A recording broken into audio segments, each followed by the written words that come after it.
అన్నట్టు కూర్చోకండి, మీరు చురుగ్గా ఉండండి. బట్టల షాపుల బొమ్మల్లాగా, షోకేసుల బొమ్మల్లాగా కూర్చోకండి.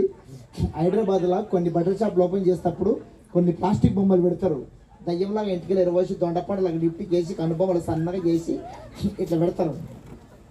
కదలది చెప్పండమ్మా, కదలది కదలది. అట్లుండకండి, మీరు కదలండి, మెదలండి. నేను మాట్లాడిపించినప్పుడు మీరు మాట్లాడండి. నేను మాట్లాడకుండా కొంచెం మాటను వదిలేస్తా, దాన్ని మీరు నాకు అందిస్తే నాకు నడిపింపు ఉంటుంది. ఇద్దరున్నా ముగ్గురున్నా మీరు మాట్లాడితేనే నాకు నడిపింపు ఉంటుంది.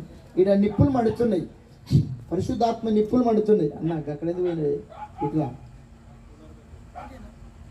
కూలర్ పని చేయండి కదా. ఇక్కడ పరిశుద్ధాత్మ నిప్పులు మండుతున్నాయి, చల్లారిపోయే టైంకి వచ్చింది. పరిశుద్ధాత్మ నిప్పులు మండుతున్నాయి, చల్లారిపోయే టైంకి వచ్చింది. మీరు ఇక్కడ బొగ్గులు వేస్తే ఏమవుతుంది చెప్పండి. ఇంకొంచెం థ్యాంక్ యూ.